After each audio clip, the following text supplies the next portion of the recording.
यूनान rich country थी, बहुत सारे बड़े बड़े इंटेलेक्चुअल्स थे वहाँ पर, साइंटिस्ट थे, हस्तशिल्प के जानकार लोग थे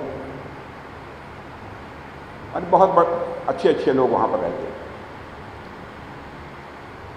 लेकिन आज के 2000 पहले रोम ने उनके ऊपर आक्रमण कर दिया और जितने इस प्रकार के टैलेंटेड लोग थे उन सब सारे लोगों को भी अरेस्ट कर लिया।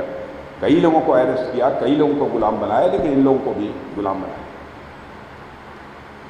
और गुलाम बनाकर उसने अपने देश की ताकत बढ़ाई हर मामले में। क्योंकि यही यूनान के रहने वाले लोग जब उनके गुलाम बन गए, जो रोम की गवर्नमेंट का आदेश होता था उस आदेश का अक्षरशः वह पालन करते। काश यदि यूनान के पास यदि मिलिट्री पावर होती तो यह सब सारी ज्ञान की शक्ति, बुद्धि की शक्ति, विद्वत्ता की शक्ति, विज्ञान की शक्ति, यह सब सुरक्षित रहेगी और दुनिया का वह ताकतवर देश बनकर रहता है। लेकिन मिलिट्री पावर न होने के कारण, सब कुछ होते हुए उसने अपना सब कुछ लुटा दिया और एक कमजोर देश बन गया। और मैं तो कह सकता हूं कि सचमुच देश की ताकत का माने हमसे कोई पूछे तो मैं कहूंगा कि हमारे सेना के जवान, और कोई ये पूछे देश का भरोसा, तब भी मैं कहूंगा कि यानी मेरे सेना का लोग, यानी देश की भरोसे भी आप में हैं और देश की ताकत भी आप में। किसी रास्ते से यदि हमारा कोई जवान जा रहा हो, कोई बहू बेटी गुजर रही हो, तो उसको एक अंदर एक सेंस ऑफ कॉन्फिडेंस, एक विश्वास का भाव पैदा होता है कि हमारा आर्मी का जवान इस रास्ते से गुजर रहा है तो कोई हमारी तरफ बुरी नजर उठाकर नहीं देख सकता।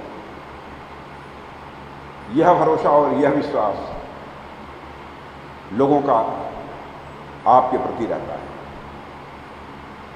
मैं इसके पहले जहाँ जहाँ गया, लोगों से मैंने पूछा आप कहाँ के रहने वाले हैं। कोई बताया मैं पंजाब का हूँ, कोई ने कहा कि हम उत्तर प्रदेश के हैं, कोई कहा कि मेघालय के हैं, मणिपुर के हैं, जगह जगह।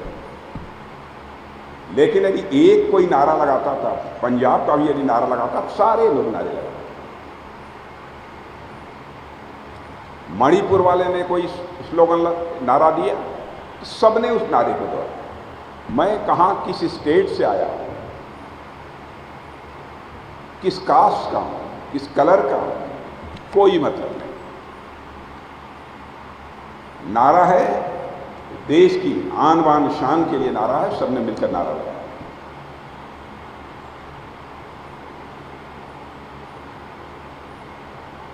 यह भावना यदि कहीं पर मिलेगी तो यहीं पर मिलेगी।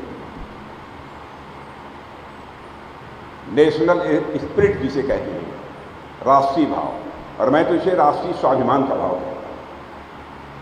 यही इंस्पायर करती है। हमारी जाति क्या है, रंग क्या है, धर्म क्या है, पंथ क्या है, कोई मतलब नहीं। बस हमारा तिरंगा सदैव शान के साथ हिंदुस्तान की धरती पर लहराते रहना चाहिए। हसरत है तो केवल यही हसरत।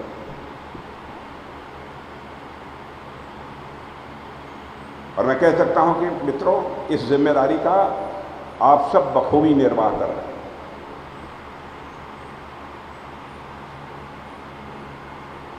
और आज हमारे प्रधानमंत्री मोदी जी के नेतृत्व में तो देश की ताकत भी सारी दुनिया में बढ़ी है, देश की प्रतिष्ठा सारी दुनिया में बढ़ी है। पहले भारत अंतर्राष्ट्रीय मंचों पर कुछ बोलता था तो लोग गंभीरतापूर्वक भारत की बातों को नहीं सुनते, लेकिन आज यदि भारत अंतर्राष्ट्रीय मंचों पर कुछ बोलता है तो लोग कान खोलकर सुनते हैं कि भारत बोल क्या रहा है। यह भारत की हैसियत बन गई। डिफेंस मिनिस्टर होने के नाते भी दुनिया के कई देशों में जाने का अवसर मिलता रहता है।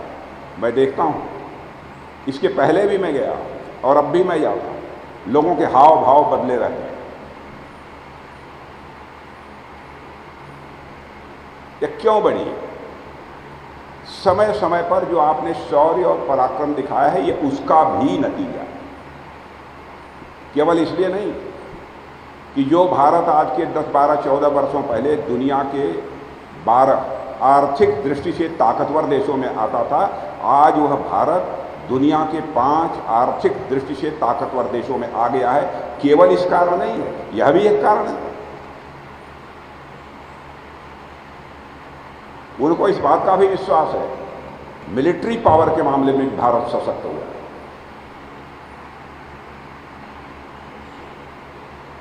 इस कारण अंतर्राष्ट्रीय जगत में भारत की प्रतिष्ठा जो है तेजी के साथ बढ़ी है।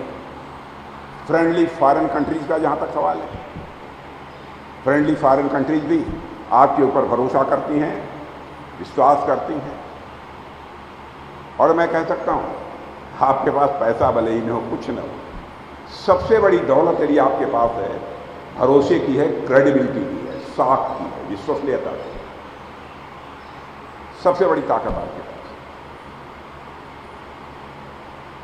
और मैं जानता हूं किसी भी सूरत में अपनी साख, अपनी विश्वसनीयता पर किसी भी सूरत में आप आंच नहीं आने देंगे, ऐसा मेरा पूरा विश्वास है।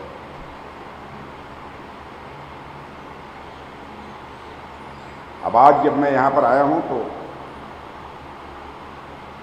मैं समझता हूं कि भोजन का समय है, इसलिए लंबा भाषण भी नहीं होना चाहिए। इसलिए यहीं पर मैं अपनी बात को समाप्त करता हूं और आप सबको अपनी हार्दिक शुभकामनाएं देते हुए, और भोजन अभी होगा, उसके बाद खाना या राउंड पर जाना। तो आप सबको बहुत बहुत धन्यवाद, बहुत बहुत धन्यवाद।